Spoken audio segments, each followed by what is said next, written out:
Welcome back. This is your host Tenzin, and this is the Tenzin Show, a platform where we uncover the perspectives on success by successful people. And initially, we had a technical glitch because of which we had to restart the live, and this is the live 2. And I believe this one would be fruitful and successful because I cannot wait to welcome our very own beloved, honorable guest, Amit Goenka, on the Tenzin Show today because he has a lot to share, and there's a lot for us to learn from his own success journey. Let me send a request so that we can start with the conversation.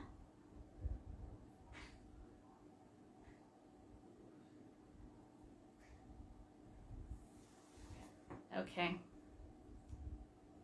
Thank you so much, all of you, for joining in once again and for your patience because we've got to have one. We've got to be patient throughout the process because, this is internet for us, right? This is Instagram for us. You always have glitches, and guess what? You always have these constant updates. So let's see if our guest is here yet, and we can start with this wonderful conversation. I can't see nicest finance, online yet. So, let's see. Let's wait until the guest arrives and we can take this conversation forward. Dash a delay to everyone joining in.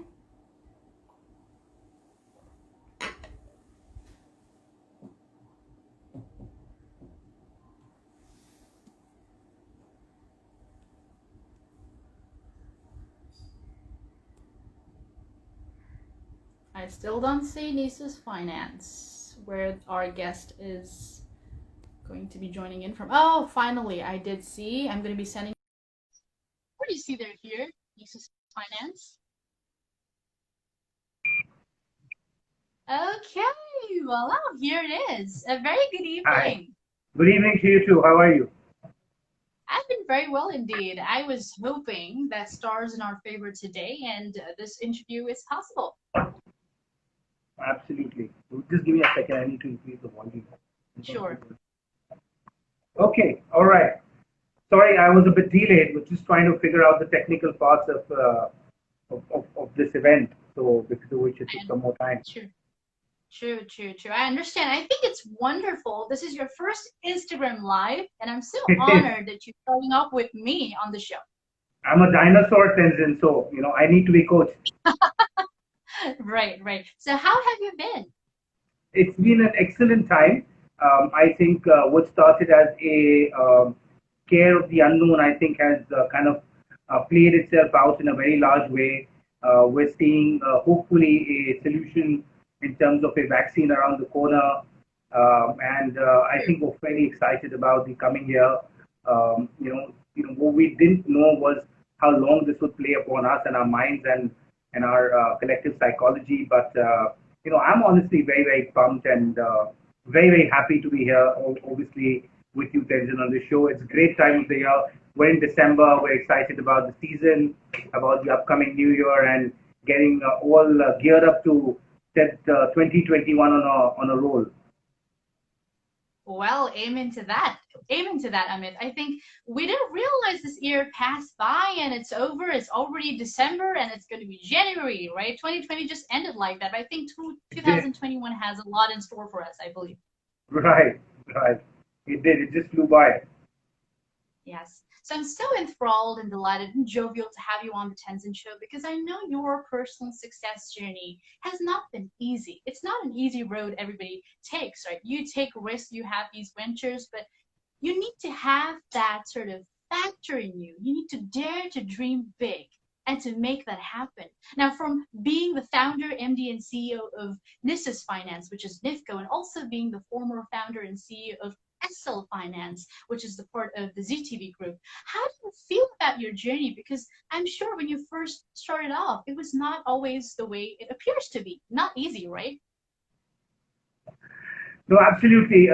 It's been a very nostalgic journey, to say the least, Tenzin. And one doesn't know really when one is young what lies in fate for us.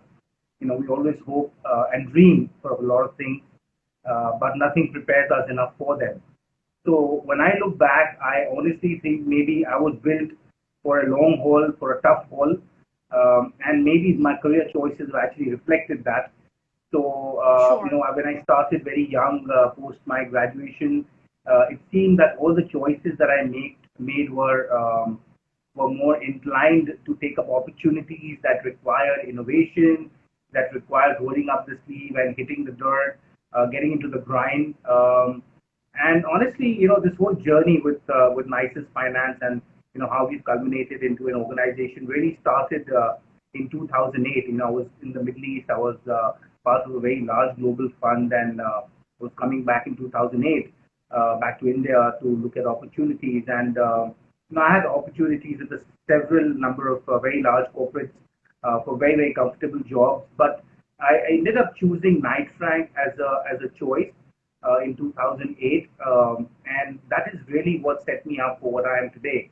Honestly, while I've had experience dealing in finance and investments and strategy and a number of other corporate Right. roles prior to that, including investing in real estate, but this is exactly where I became a CEO at the age of 33, Tenzin. It set me up for a leadership Mm-hmm. role. It allowed me to create value from scratch. It deepened my engagement and understanding of real estate finance, um, and it helped me create a niche for myself, Tenzin, in a space where I saw there were more failures than success. So that's what True, sort true. of determined me saying, how can I succeed when others fail? And it was Mm-hmm. a very very weird time because 2005 real estate sector had just opened up in India. It was 2008, just 3 years, almost 17, 18 billion dollars had already come in by foreign investors, and people had already lost everything in 3 years' time. And that's when I was making True. an entry into the space. And so that is really the set of challenges that was ahead of me. But there was also a lot of opportunity. But really, it was based on the fact that I had paid my dues as a professional by then, honestly. I started young. I was putting in 90, 100 hours a week at work. Even today, I get calls saying, why aren't you sleeping? It's 3 a.m.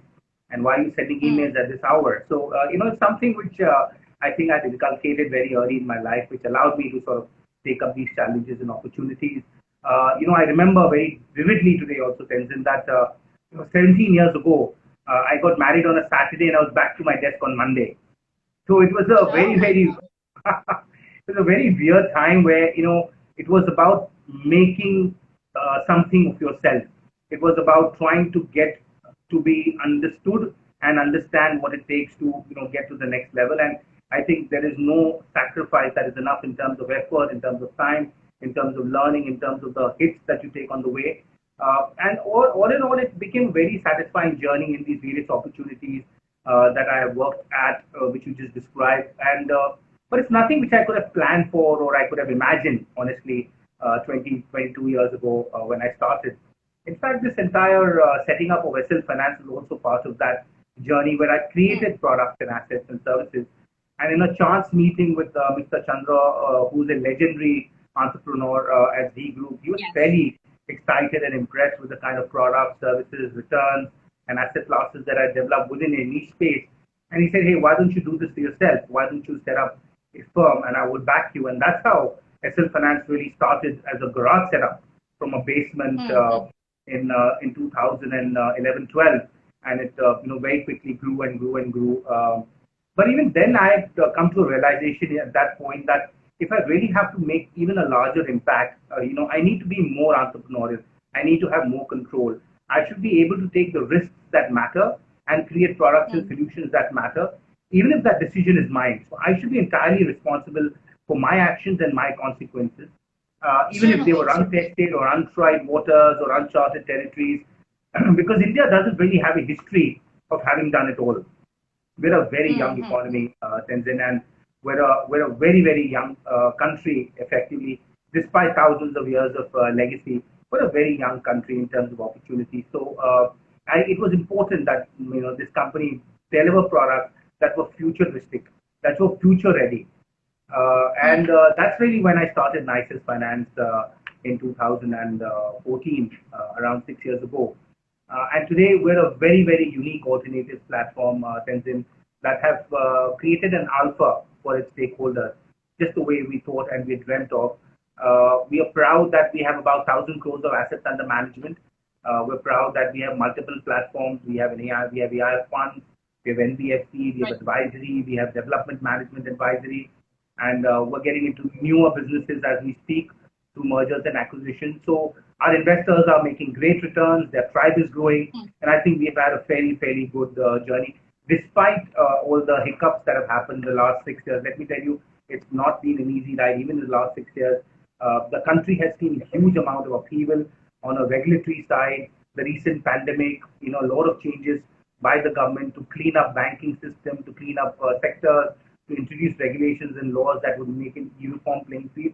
And that was honestly all great news for me, because we were already ready and preparing for it. So yeah, I mean, Sure. I think it has been a fantastic experience and journey, and I think a value system has really, and the experience that I've had, and putting your head down, keeping at it, and enjoying the journey despite that.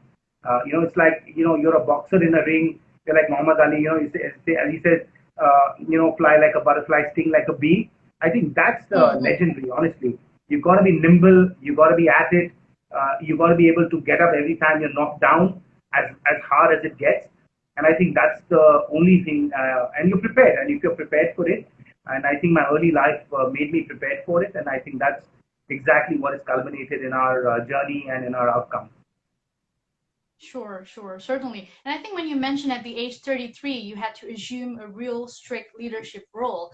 And I understand a substantial amount of experience is formed at that point in time because no matter how many fancy degrees you hold in management, whatever that is, when you actually are in that field practically, that is when you really have the understanding of the field, right? Right, absolutely. And then nothing can prepare you for a leadership role, honestly, till you actually, till it actually hits you. Dealing with people, dealing with emotions, you're dealing with families. And the worst part of Right. that, honestly, getting into it in 2008 was I had joined as a CEO. I'd recruited a very effective, a very strong team. But global financial crisis of 2008 really started hitting us more towards the mid to end of 2008 than early 2008. And I actually had to retrench people.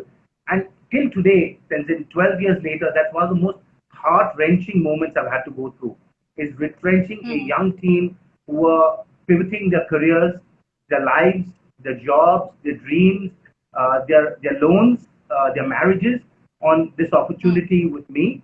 And I couldn't help them. I felt so powerless, so helpless. And that also led to the determination that I will try my best going forward to not let external circumstances decide what happens with my company.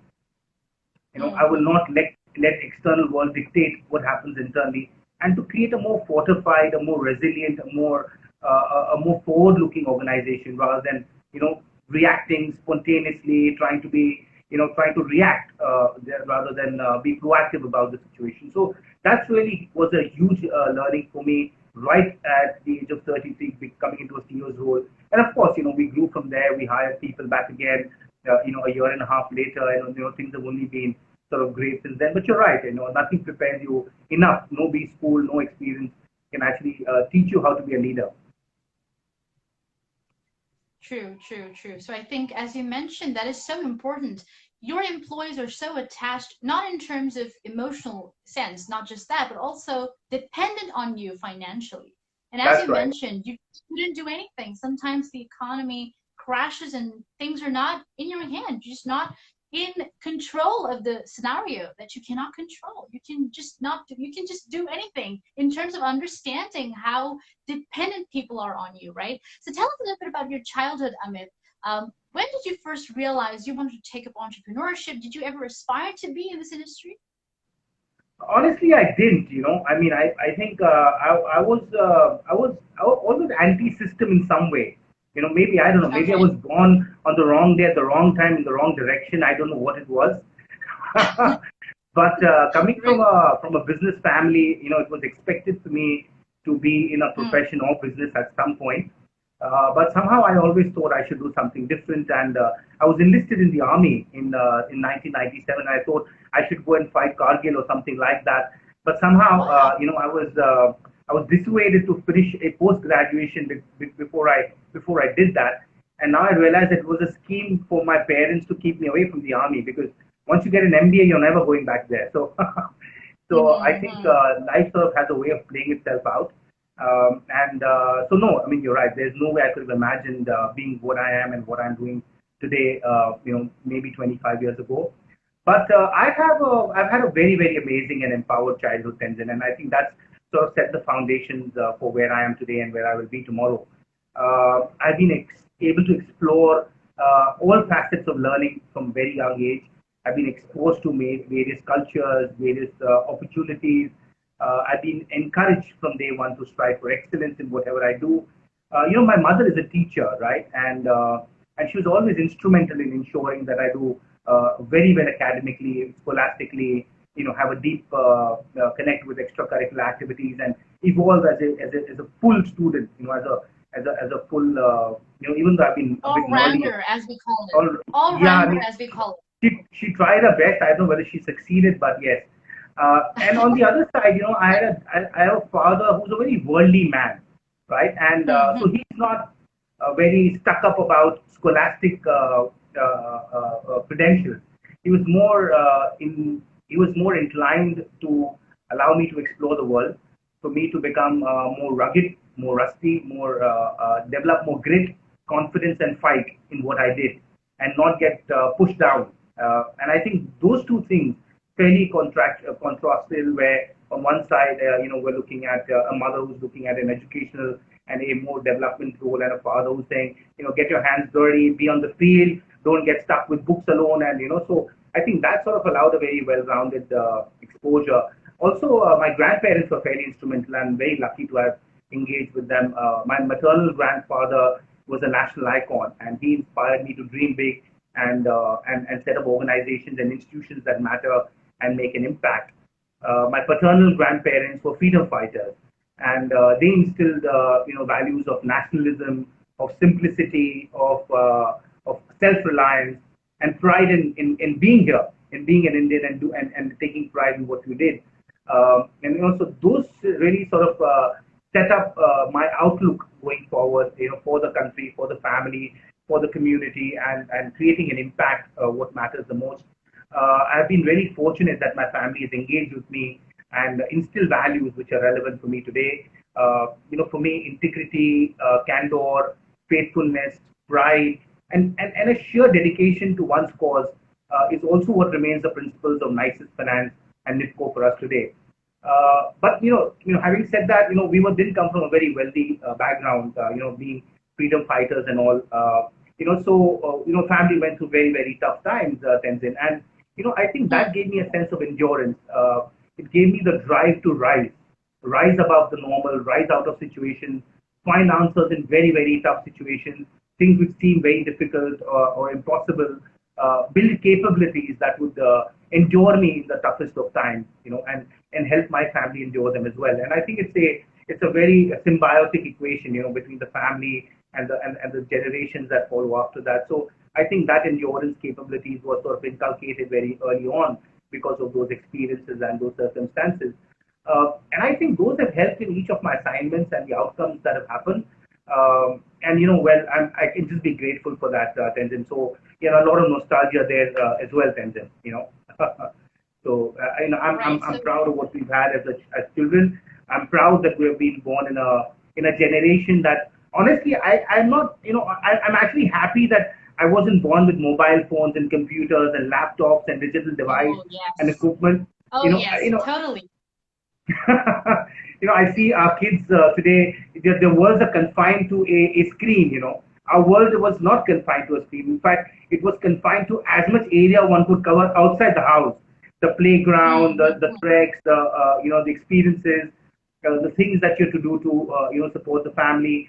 So our experiences were so more real, so more vast, and so more earthy that I'm happy that we didn't have to sort of contain ourselves, and that we weren't spoon fed or born with silver spoons. It allowed us to become what we truly were worthy of, rather than just inherit something from our previous generations of forefathers. Right. Perhaps I think you're so interesting in general because you're just not the prototype entrepreneur. And we have this notion of, entrepreneurs being so prudent about their behavior of the way they are, but you're just not like that. I think, as you mentioned, you are you because sometimes I feel also part of the genesis that you have, right? As you mentioned, your, family has this really amazing legacy of freedom fighters, people of all different sort of contributors that who have really contributed to the society and the world. This is really amazing because you're just not the prototype entrepreneur. Right, right. I think there is no Yes. prototype entrepreneur Tenzin. There is maybe no other Mm. Tenzin. Maybe there's no other Amit. So I think we're very Yeah, unique in our own ways, aren't we? absolutely. And talking about NIFCO, talking about nicest finance, what was the sort of idea that got the ball rolling for you? What was the inspiration behind starting this? Because I know you hold Nisus Finance hold its expertise in, asset management, investment banking, real estate, lending, realty development. So could you please enlighten our audiences a little bit more about this? No, certainly. So, I think nicest finance really is a culmination of all the experience, the hard work, the pitfalls, learning what not to do and what can be done best in a given situation. I think it's really a culmination of that. I've realized that India real estate is a sector that is very, very expansive as an opportunity set. It's potentially a $1 trillion sector for India. It's the largest contributor to the GDP. It's the second largest employer in India. And despite that, Mm-hmm. it is not organized. It has no professionals. One doesn't know how to deal with it. It seems like a black box for most people who want to buy a house or invest. And, it's very hard to decipher that despite the True, impact that it true. has in everyday life. Every Indian wants to buy a house. It's a very, very important asset class for every Indian, who believes that gold and house or gold and property are the two asset classes that matter the most. So we have that Essentials. beautiful, beautiful legacy. But it's very confusing. It was very, very murky. It was very, very black box. So that's when I thought that that sector made a lot of sense. So while I spent about a decade or so in other in other sectors or in other sort of jobs which required an understanding of finance, of asset classes, of strategy, of investment. But in 2008, I made certain investments globally as well, buying very, very large real estate. I bought assets in London, I bought assets in the Middle East, I bought assets, very, very, very iconic assets. But nothing prepared me for what I'm doing today, even then, because India is a very, very unique country. No templates apply Mm. to India. It has its own template and its own way of doing things. We're like 32 countries in one.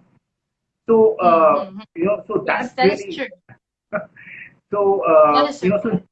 so in 2008, when I came back, I felt that that's the opportunity that I need to chase.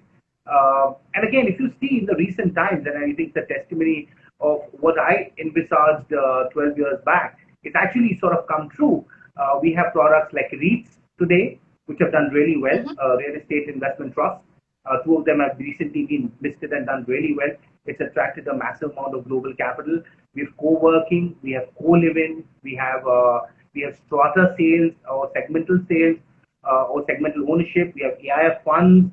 We have so many new innovations that have happened. We've got now data centers and warehousing, and so many things have happened which were unimaginable. Tenzing, who could have thought that five strangers could actually stay in a hostel room which almost looked like a two-star hotel and not in a dungeon of a dorm, right?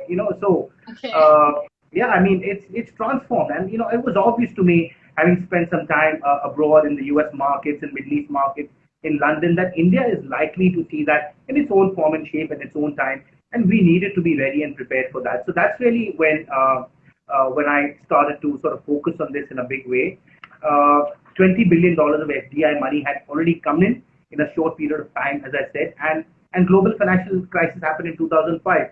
And I said, all right, now what do we do? Okay, either we avoid this sector, Hmm. or we go after something which will have to rebuild itself, from 2008.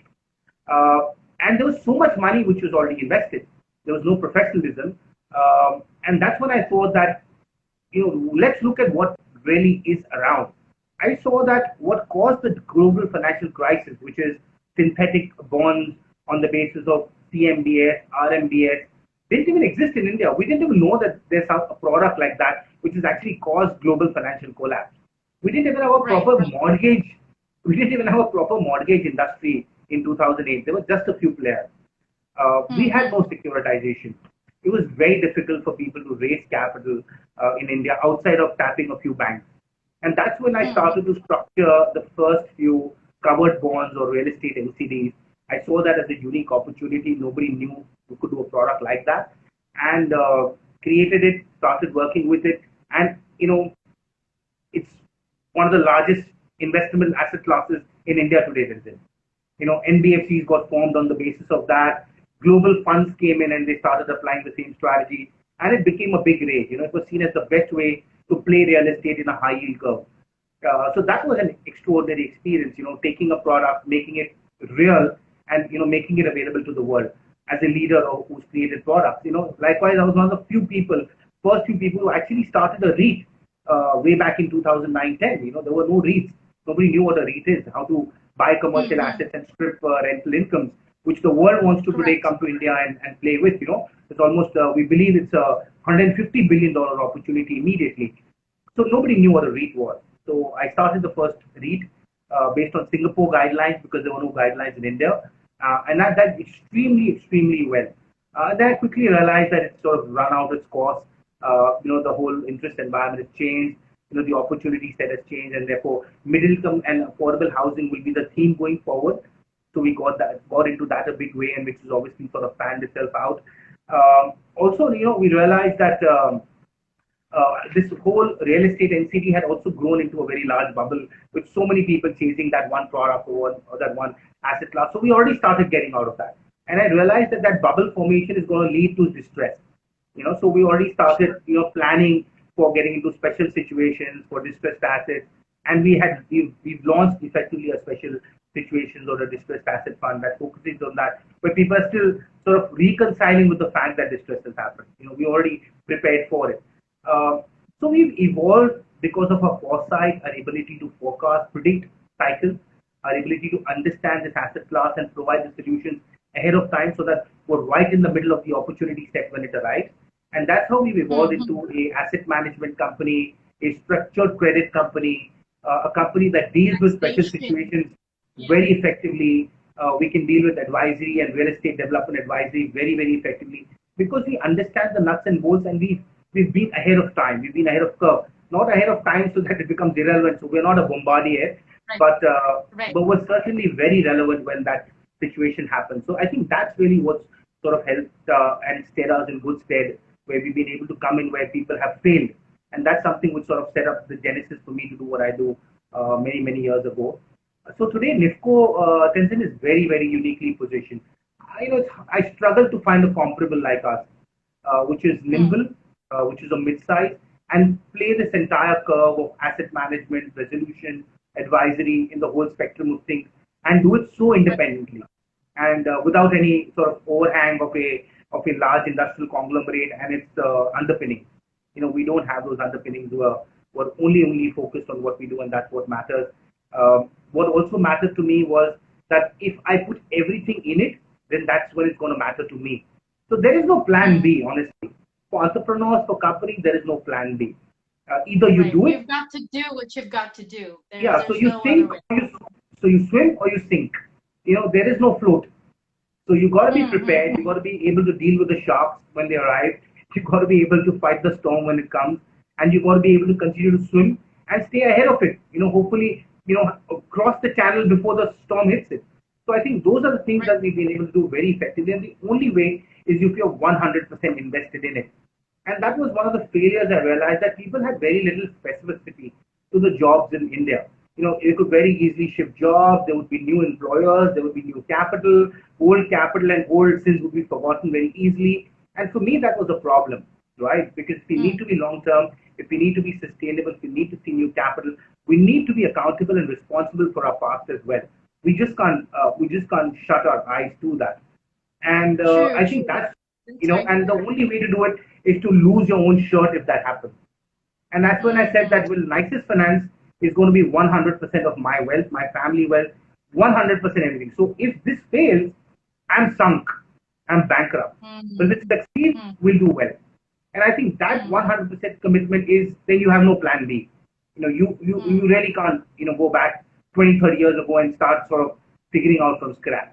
So I think mm, that's a very important factor, and that's really what stood up for us as a proud provider of these services, of these assets, of these investments. And that's what brought us credibility, and that's what we think will also bring that credibility for India. Because I remember, Tenzin, we used to, we sell India for a living, honestly, right? We sell India and the opportunities in India for a living. And I remember, we've been doing a lot of these global road shows all over the world. And in one of the coffee meetings in New York, people wouldn't even want to meet you. And they said, you know what, India, I'm not doing it again. So he says, I've lost my yeah, shirt, I'm not doing it again. I said, that can't be India for the world, right? It has to be so much more. We've not even scratched the surface. So where are we? Where are we looking? So I think this mm, whole going back to creating that credibility, explaining people that there are people like us who can create that opportunity set into a real outcome. It's not just on right. paper. It's not just a vision 2022 or 2025 or whatever. It's actually there today, and it will be with us. And both for domestic and global investors as a real investable, as a super asset class. I think that's the mantra that we've had, and we're very fortunate, Tenzin, that we've achieved Mm, reasonable success in moving that direction. And again, all the things that we foresaw for that to happen, the transformation that we needed from being unorganized, from being a gray sector to a black box. I think all of those transformations have happened in the last 3 4 years alone. Something which we sure. wanted, we foresaw, and we pushed very hard for. Right, very instrumental in helping in whatever little way we could to make those transformations happen. And it started with demonetization in 2016 to the introduction of a single taxation called GST to the implementation of RERA Act and Insolvency and Bankruptcy Code. So these four major reforms have really put us back onto the global map as a level playing field opportunity where anybody can come and create a return and an opportunity for themselves in India. And we are very happy True. about that because this morning I was talking to a group out of Japan, and we've been talking to a lot of global investors, and they feel confident today to come to India. Finally, saying, okay, I think now you have what it takes for us to actually get into your country and create opportunities or put capital and create assets. And I think therefore India in 2030 will be a very very different country than today. Something we Indeed, didn't indeed. imagine in even 2000, something we didn't even imagine in 1991 when we were actually opening the shackles of our economy. And that's what we were trying to create. That's the way we are. That's what we believe in, is that there's only one mantra, which is be straight, be honest, and make it transparent, equitable, and fair for all. And that's when everybody would like to sort of be involved because they understand what you're trying to do. Yes, there will be mistakes, there will be problems, there will be errors, you might lose Indeed. some money, so long as you and I know about it, so long as we are reconciled, so long as we're prepared and expect it, we're fine with it. Nobody has a problem with that, right? So I think True. that's really where we are. We think real estate is setting itself to be a industrial asset class, and we're going towards corporatization, we're going towards industrialization, and we continue to build and propagate these forward-looking products, solutions to our platform. So NIFCO is all of that and more, Tenzin. It's a journey. It's a journey that we're very proud Right. of, but it's again a journey that is only 6 to 10 years old, and we have another 20 years at least ahead of us before we can really sort of try and hang up our boots and says, okay, I've put India on the global map. So that's Yes. And the I little sort of. believe, yes, and I'm I sorry. believe, it is a beautiful reflection of you because the leader, usually we say, the company is a reflection of the leader. So I think the sort of ideology, the sort of value and ethics you have, it kind of reflects in the staff, in the company, in the whole process, the way you work with Nice Finance. That's wonderful. So now you are one of the most revered and eminent names in the real estate spectrum here in India. from working with both international and national conglomerates like you have Algonim, the Aveen Group, you have the Aditya Birla, you have Knight and Frank, Ernst and Young, and the list goes on. You've played senior roles, right? So, if you were to give a piece of advice to young and aspiring entrepreneurs or people who are aspiring to be in the industry that you're already accomplished in, what would that advice be? A tough question, but again, I have to say that I've been fortunate, having come from the roots that I have, but also working with all these enterprises that you mentioned, Tenzin has taught me that the few things that matter, and some of these enterprises have stood the test of time for decades, generations, right? And that's really why, it has sort of, these are not young startups, which happened and they just blossomed and it became a unicorn overnight and lost it all. They've endured pre-independence, post-independence to become postmodern enterprises. And these enterprises is therefore I chose them. And I think they have taught me a few things. The first is that be consistent with what you provide, deliver on commitment. I think that's the only thing that matters. Be transparent and honest with your communication, and constantly innovate. We have a path to continuity. So constantly innovate. Bring out something which is relevant for today's times and ages. So I think these are the mantras that I think are the key to any continuity of business, to its success, and to its growth, right? So these are my sort of takeaways from those assignments. I think these basic ingredients, when you take them and you mix it with undying passion and commitment, I think it can make any human being into an entrepreneur or a success story. I think we all have it in us. We just need to be committed to those values and put undying passion and effort towards it. I think that's the only secret sauce, if any. And I also think, when I work with real estate, I think developers are some of the smartest entrepreneurs in the country. I mean, it's very hard to see people who have that kind of skill who can work from.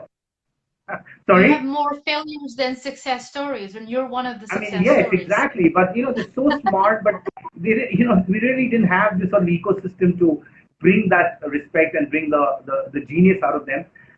But I think it was too easy for them. There weren't necessarily the frameworks for them to be sort of disciplined, and it's sometimes dangerous to have an over smart guy who's not disciplined. He can run amok. Sure. It's okay to have a little dull guy who follows a line, then a super smart line who keeps on zip zapping across the road. So, I think that's what happened with real estate. Super smart people who didn't have any rules to play by, they went astray. But all these tectonic reforms that I described which have happened, and the financial crisis that started, so on one side you have regulatory reform, which is completely changing the rule book. On the other side, we're hit with a huge financial crisis, next to none. Maybe the 2008 GFC is hitting us now in 2018, Tenzin, 10 years too late with the IL&FS crisis. And now the pandemic. I think that is clearly now setting up the tone for the next 20 years. It separated the men from the boys. The guys who will survive and grow and become leaders to those who wouldn't make it. I think that's a writing on the wall that you have to understand. The industry is consolidating fast across the board, across sectors, real estate, financial services, no exception. You got to be ahead of the curve. You got to be prepared. You got to do what it takes. You got to rely on those foundations that are important. So only the best will thrive. There's no doubt. Disruption is inevitable. It's bound to happen. I got to be prepared for it. And I'm hoping I will continue to have a job, right? But disruption is inevitable. You got to be prepared for it. Nothing that you have done is going to again prepare you for tomorrow. Tenzin. We weren't prepared for COVID. I'm sure none of us were. I still don't know. I still don't know if you're prepared for it. But but if your foundations are strong and you keep your stakeholders happy, they're the ones that matter. And you keep your skills sharp. Always sharpen the sword. The 7 principles. Sharpen your sword. The weapons. Absolutely. So keep your skills sharp and your confidence unshakable. Your confidence can't be shaken by all of these things.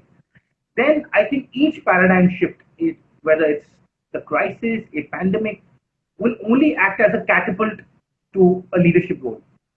These will actually be opportunities if you do that to become even better, reach the pole position faster, become even more relevant in the environment. So I think that is I think that is what is Right. critical to me. So, I mean, let's agree, Tenzin, you can't bullshit people for too long and not get sunk in the stench. I mean, you'll be wallowing in that, So, let's be honest, let's be True. real, let's be sharp, let's be true to ourselves first before we do anything else. And I think every time is a great time to learn, but the best time to learn is the down cycle. And this down Mm-hmm. cycle is unprecedented. I mean, Mm-hmm. unprecedented. 9 months of no activity. I mean, what could have caused that? We Nothing. never imagined that. We never, and I So, think as many businesses were shut, there were many businesses that actually started. There's so many startups that have, they've begun during this COVID time. So it's absolutely. just how things work, right? Absolutely. So, let's dig in. Let's dig in. Let's Mm, maximize. Fame and success will only be incidental. So you said I'm famous, but it's incidental, Tenzin, because of what we mm-hmm. do, not because we're striving for it, but it's bound to follow. Absolutely. Now, I know from your own treasure quotient of experience, you've had 20 years of experience in this industry, good, bad, ugly, whatever you call it, but you have your own sort of experience quotient. So, what do you think of success? From your lens, Amit, what do you think success is? And what are your principles of success? So it's hard, Tenzin, to describe what is success. I think it means different things to different people, right? Mm-hmm. Everyone has to define their own parameters for success, for happiness, for satisfaction, and Right. it could be more holistic, it could be material, it could be whatever. Mm, Uh, but you know, and I'm actually quite inspired by what causes success first before I look at what is success. And I was very inspired about 10 years ago when Arnold Schwarzenegger repeated a quote from Ted Turner, which says, early to bed, early to rise, work like hell and advertise, right? So, yeah. So, I said, well, I'm not an early riser, but I am certainly a late sleeper. So, mm, it's burning the candle at both ends. So certainly, so for me, it's late to bed, quick to rise, work like hell and advertise. So our mm. chat today is maybe that bit of advertising that is necessary to showcase what we've done, Tenzin. So thanks for that True. too. And I think that put the nail on the head. So I think that's important. I think you want to talk about both your failures and your success and relate to that with equal passion. But to me, honestly, success is pure luck. Success is pure luck, and Wow. Never heard I that would before. define luck. So I've when I really say never luck, heard that before from anyone on the show saying this is luck because usually we hear, hey, we say success is hard work, success is intention, it's not yeah, a destination, it's a process, it's a journey. But right, this is for right, the first time in the history of the show somebody said this is luck. And because yeah, it's yeah. so interesting to hear from you today, because for a lot of millennials, I'm sure millennials who are watching this But right let me now, later on describe in to their you career. what luck is, Tenzin, to me. Hmm, hmm, When I say success is luck, right? To me, luck means L, which means learn every day and lead from the front. You can't be a manager and okay, be successful. You got to be a leader. So be a leader, lead from the front, and learn every day. So to me, that's the L of luck. For me, okay, U of luck means unrelenting hard work and uncompromising integrity. There is hmm, no hmm, alternate to hard work, right? So the U of luck is actually true, uncompromising integrity and unrelenting hard work. You have to be relentless at it, irrespective of circumstances. The C of luck to me means confidence and grit to ride any storm, to deal with any shit that's thrown at you, and to be a curator of great teams. There is no success without a great team. You got to know how to find that team, how to curate it. So be a curator of great teams and opportunities. To me, that is the C of luck. And finally, the K of luck to me is knowing what lies ahead of you, being hmm, prepared, knowing that predictability, that sixth sense, that forecastability, being able to hmm, figure out what's going to happen. So knowing what lies ahead and knowing your friends, but knowing your enemies better. I think so. hmm, Knowledge, that knowledge, that the know factor of it, and most importantly, know that you matter the most to your stakeholders. Being in a position of importance to your stakeholders, know that your stakeholders hold you in utmost importance because the day you are redundant, you're out. So that's luck to me, Tenzin. Sorry, go ahead. Sure. So I think somebody says here, Abha Goenka, is success is pure luck. I don't agree, but I think what Amit really said is luck is not the usual luck that he's talking about. He's talking about LUCK, which actually has an abbreviation. It has a full form, right? What was L, Amit? Could you please repeat? So for L is L, learning every day and learning. leading from the front. Hmm. Be a leader. So learn and Right. lead. I think that's the first. Right. U is Hmm. unrelenting hard work and Hmm. uncompromising ethics. Right. Okay. C is And. confidence. Hmm. Confidence to take anything that is thrown at you. And C is also being a curator of great teams. And finally, K, which is knowing what is likely to happen, knowing your friends, knowing your enemies, and knowing your stakeholders really well. Right. So Knowing them really well. this was So right. to So me, this that was is the full luck. form. I think yes, That's I right. think people says, what is this? How can it be pure love? We work so hard. So this is what I think I was really trying to So say. it is pure luck. Because yes, because I think when we speak of success, Amit, it's just so ironic. A lot of young people, the millennials, they think having a certain amount of followers or being famous on social media, well, that might be success because few people they spend a lot of time making content and doing a lot of things. But we need to have both perspectives. Now, there are successful people who are not active in social media who are also successful. I've seen I'm so one of many them. industrials entrepreneurs, yes, like you're a beautiful example. So many entrepreneurs, scientists, I've seen all of them, they're not on social media. So does that mean they're not successful? It's not like that. So it's just so amazing how people like you, being our beloved guest on the Tenzin show, add value to the episode, add value with your own uniqueness, with your own journey. So it has been a pleasure having you on the show today, Amit. It was a beautiful episode. I don't think I'll be able to forget this episode. There was so much to learn from you and Thank you. seek inspiration from you. There are a lot of our friends, I think a lot of your followers have joined us, and there are a number of questions. We'll try and answer them and send it to them later. But some very interesting Right. questions have also come our way, Tenzin. So please do Sure. save those questions. I'll be happy to answer them to the best of my ability so that people do have their questions answered. There's a little more takeaway from this beyond this short chat. Sure. So thank you Thank so you. much for being here. And My I pleasure. really thoroughly enjoyed this episode, and I'm sure I did people too. watching this have really. Excellent. Okay? Thank you so Take much. good care, Have a everyone. great weekend. See Thanks, you. everybody. Bye. Have a great one. Cheers, guys.